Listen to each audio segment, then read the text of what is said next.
Marcus Johansson's second go-around with the Wild went way better than the first. So what needs to happen for that to continue in 2023-2024? We discussed today on Locked on Wild. You're Locked on Wild, your daily podcast on the Minnesota Wild. Part of the Locked On Podcast Network, your team every day.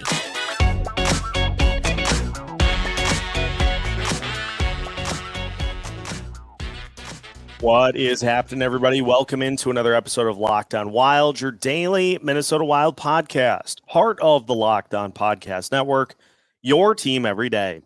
Thank you for making Locked on Wild your first listen each and every day. Make sure you subscribe on YouTube and your favorite podcast platforms so you don't miss out on any new episodes throughout the course of the week. On today's episode of Locked on Wild, we dive into Marcus Johansson's season preview. We'll take a look at some stats and some keys for Johansson to continue and an impressive second stint with the Minnesota Wild. My name is Seth Topal, your daily Minnesota Wild insider, and it was a move when it first happened that I myself was not really sure about the reacquisition of Marcus Johansson. He had a decent year with the Washington Capitals, and he comes here and he looks like just a completely different player than he was the first time around. And I think the big thing to lay out was that Marcus Johansson was finally healthy, fully healthy this past season, as opposed to the version that the Wild got a few years ago, and he just was not. He was skating fast. He looked good. He was an impact player on the second line for this team down the stretch, and really helped take the combination of Eriksson, Matt Boldy, and Marcus Johansson to the same sort of level that we saw 2 years ago from the Boldy, Gaudreau, Fiala combination. It was a line that just was relentless. They terrorized opponents, and it worked. But then, unfortunately, Eriksson broke his leg, and that combination was not accessible during the postseason. And then you had Boldy, Gaudreau, and Johansson, and that trio just did not get the same results as they did with Eriksson. And Johansson was dinged up down the stretch as well. So it was a combination in which during the regular season they did really good things together, as we alluded upon last week, outscored their opponents while on the ice 14-4, and became, outside of Kaprizov, Hartman, and Zuccarello, became the most important combination on this team. And they will be relied upon to do a lot of that here again this season. And so you look at the numbers for Johansson all told. He had 6 goals, 12 assists, 18 total points in 20 games with the Minnesota Wild. He was a +6. He had 1 power play goal with the Wild, 1 shorthanded goal, and had 5 total power play points. He shot 14.3% with the Wild, 17 minutes, 43 seconds of ice time with the Wild, and 7 blocks, 1 hit, 7 takeaways, 7 giveaways. And you look at the total numbers, 19 goals for Johansson this past season. He played 80 games, which was the most he's played in a season since 2016-2017. 19 goals, also the most he's had in a season since that season. 46 points, also the most he's had in a season since 2016-2017. Had just 8 penalty minutes on the season. None with the Minnesota Wild in the regular season. And so not somebody that's going to hurt you in that aspect really at all. And the power play numbers, 5 power play goals, which is the most in a season since, again, 2016-2017.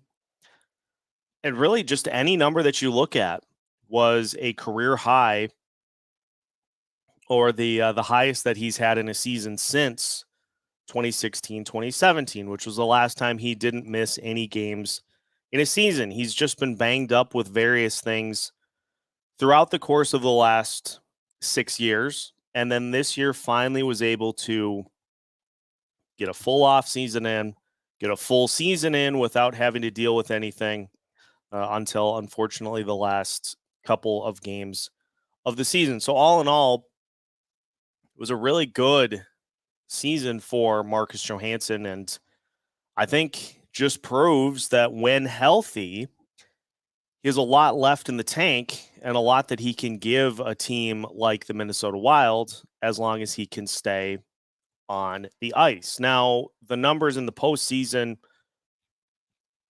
with the Wild, everybody's numbers were not great. He did have 2 goals in the series against Dallas, but was a -5, and really just wasn't as big of a factor as he was. A lot of that had to do with Joel Eriksson being out of the lineup, but a lot of it was just everybody just kind of wilted under that postseason pressure. So all in all, a good season for Marcus Johansson. And the big question becomes, what does this season look like? And will he be able to maintain and repeat the success that he had with that line combination throughout the course of the season? So as we continue today's episode of Locked On Wild, we're going to take a look at the stats and see what we expect to see from Johansson for this coming season. All of that coming up here on Locked On Wild after this. Get ready for the NFL season with incredible offers from FanDuel, America's #1 sportsbook. Right now, new customers can bet $5 and get $200 in bonus bets guaranteed. Plus, all customers who bet $5 will get $100 off NFL Sunday Ticket from YouTube and YouTube TV. You heard me right. All customers who bet $5 will get $100 off NFL Sunday Ticket from YouTube and YouTube TV.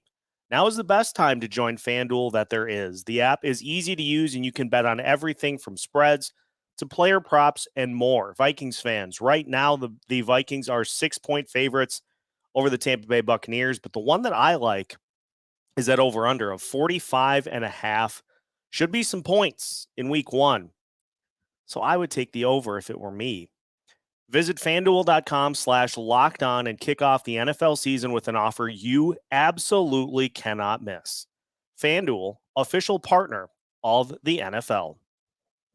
Continuing today's episode of Locked On Wild, once again, thank you for making Locked On Wild your first listen each and every day.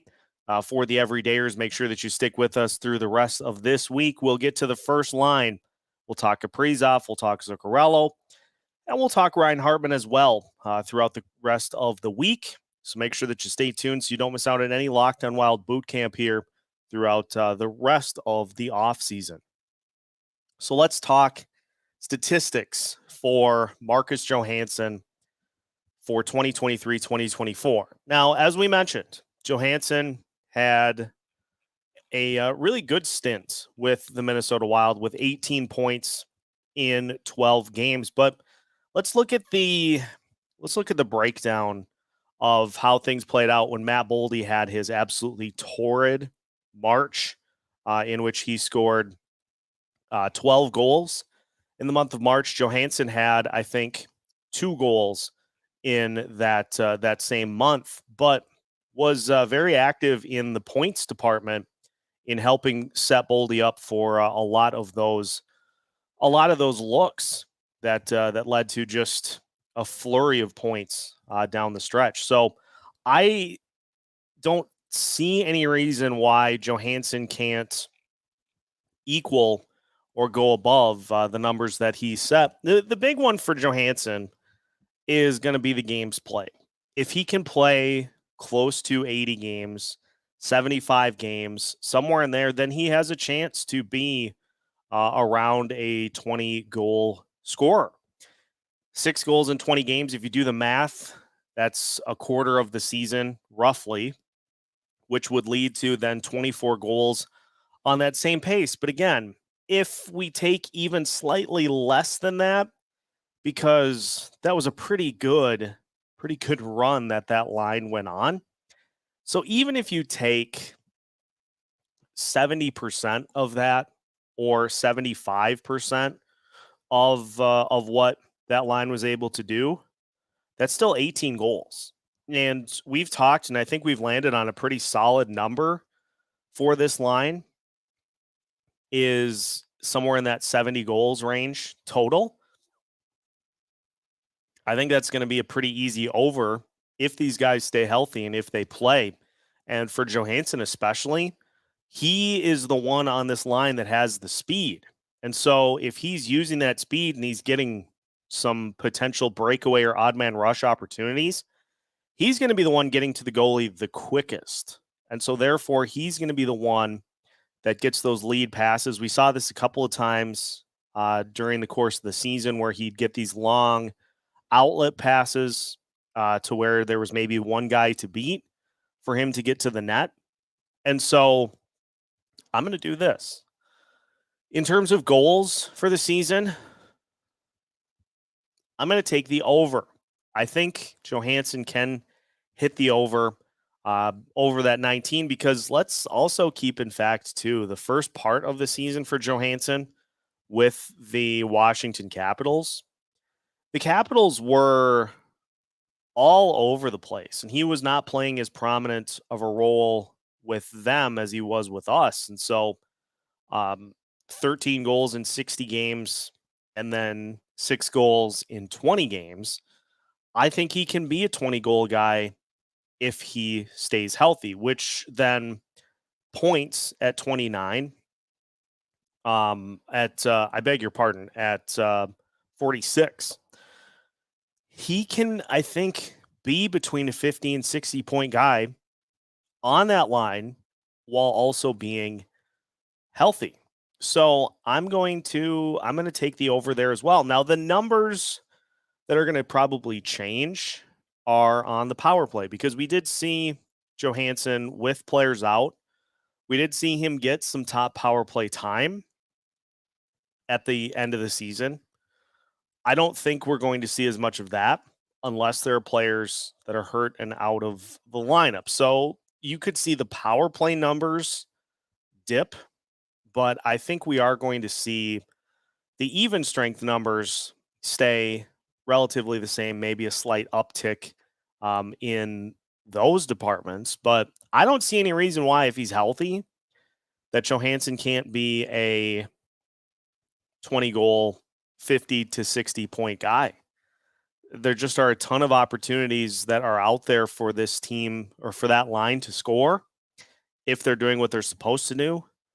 And so I'm pushing the over buttons on Johansson for all of those categories, and I think he's capable of doing it. Now, there is one measure in which there is luck being attributed to what the Minnesota Wild were able to do over the course of the season at the end. And that stat is PDO. And basically what it boils down to is it is shooting percentage and save percentage put together. The sum is multiplied by 10, and that total is a team's PDO. And basically what this means is if you have goalies that are saving a ton of pucks and you have players that are shooting a really high percentage, your PDO is going to be higher. There were some outlets that attributed a lot of what the Wild did this past season to a high PDO that was potentially not sustainable going forward. But you got to look at the places in which the shots were coming from for the Wild. And I could see using PDO as a way to kind of throw caution to certain results. but it's not like the Johansson, Eriksson, Boldy combination was taking shots from the top of the zone that were deflecting off of goalies or those things that truly are lucky breaks. A lot of it was just having the right mix of players to be in spots to make good plays and to simply beat goalies. So I don't know that I necessarily buy a high PDO being the cause for these results and that it's something this season that is not sustainable. But I guess we will just have to wait and see how that plays out. The Wild, for what it's worth, their PDO this past season was 101.3. Their PDO against was 99.8. So it's not a huge difference, and it's a team that struggled to score goals through much of the season. So I don't know. I don't feel like now maybe it was a statistic that you could have used 2 years ago when the team was scoring just a ton of goals, creating a ton of late game heroics and come from behind victories. Yeah. If you want to try to dig in and see what the PDO is that season, go right ahead. But that all did not happen the same way this past season. So I don't know. I don't know that I buy it. Now, the big question for Marcus Johansson is going to be, can he get through a full season? And so we will discuss that while also taking a look at potential names that could fill in if he were to miss time as we finish today's episode of Locked On Wild after this. Final segment of today's episode of Locked On Wild. Once again, thank you for making Locked On Wild your first listen each and every day. For the everydayers, make sure to stick with us through the rest of the week as we will guide you through Locked On Wild Boot Camp and continue to give you looks at season previews for the top line. Kaprizov, Hartman, Zuccarello. We'll look at all those guys here the rest of this week. And then we'll move to the defense and the goaltending as we move through the month of September. So the big key for Marcus Johansson, is can he stay healthy? Can he play in a majority of the games for this team as the season wears on? Now, last year, he played in 80 games. The year before that, he played in 69. He's been more in the 60 to 70 game range for the last 6 seasons than he has been in the 70 to 80 game range. And so if he can avoid major injury, which is the thing that you want with every player, if he can avoid major injury and can avoid nagging injuries, then I think he should be fine. He's not a player that plays overly physical. And so it's not like he is going out of his way to contact other players. Now, if there can be any sort of freak injury that happens during the course of a game, but Johansson's style of play is one to where he's not going to injure himself trying to smash somebody into the boards. So there's a pretty good chance that he should be able to get through the course of the season. If he doesn't, though, there are a few names that you could look at to be potential replacements in that spot. The first one, the interesting one, is the one of the lone signings for the Wild this offseason, Vinny Lettieri. Signed to a 2-way contract, player that has some decent speed, and a guy who is just looking for an opportunity to show what he has at the NHL level. So he could be a guy that would fill in if Johansson misses a longer amount of time. Sammy Walker, we saw it last year. That Walker and Eriksson and Boldy, they had good chemistry together. So I would say your hierarchy of who fills in would probably be that Sammy Walker gets the first opportunity to try to see if some of that magic can be rekindled. Otherwise, I would think Vinny Lettieri will get an opportunity, and we'll talk about Lettieri before we are done here with Locked on Wild Boot Camp. So we'll give him a full episode to dive into as well. But I would imagine Lettieri will be near the top of the list. If you're looking to replace that speed element, those are probably the two likeliest players to do so, unless you opt to fill in-house, in which case then maybe you pull Brandon Duhaime up to fill in on that spot, as opposed to I would say anything but just pushing Marcus Foligno up to that spot and hoping that there's any sort of success from that trio. I would rather the speed component be the one that gets filled in that capacity. Now, there are a couple of other things that you could look to do. Adam Beckman, certainly another name that could add more shooting touch, not necessarily the speed, but he could certainly be another name to look at to fill in on that second line. If you're looking to just replace that spot in the lineup without doing a ton of juggling, if you are going to juggle some things around, then this is where Marco Rossi could come into the conversation, to where maybe you bump Joel Eriksson up, put Rossi on the second line, and slide somebody to that wing spot on the second line, maybe Ryan Hartman, just to juggle things up a little bit.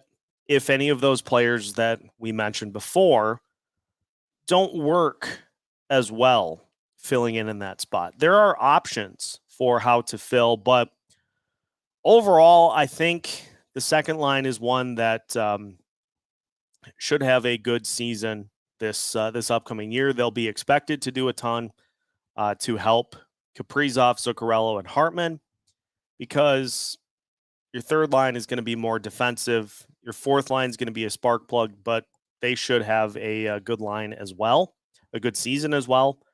And so the key here really is just to keep all the parts on the table and to just keep them humming and working together like that well-oiled machine that they were this past season. If you boil it down to 70 goals is a successful season for this trio,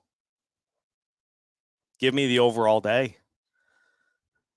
Give me, if you go 20 from Johansson and 30 from Boldy and close to 30 from Eriksson, there's your 70 right there. And that's not even taking into consideration Eriksson continuing to have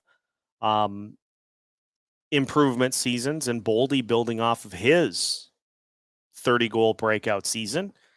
It should be pretty easily attainable for these three to do that. And this is why, as we've looked at it throughout the course of the offseason, this is why I'm still pretty adamant that I think the offense will be better this season than it was last year, because there's more continuity in the top six, and you're not going to have, at least right now, you're not going to have as much in the way of problems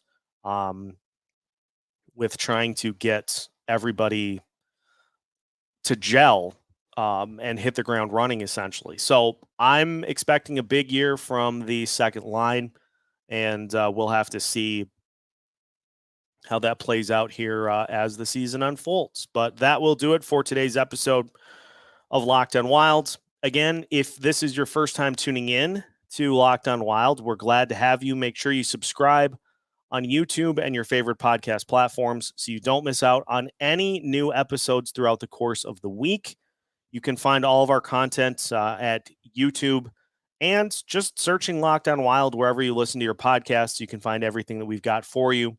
Make sure that you leave us a 5-star review if you would like to as well. Those help get us wider circulated in the various podcast algorithms. So just make sure that you join in, and we'll continue to keep you updated throughout the course of the off season with new episodes every Monday through Friday as part of the Locked On Podcast Network.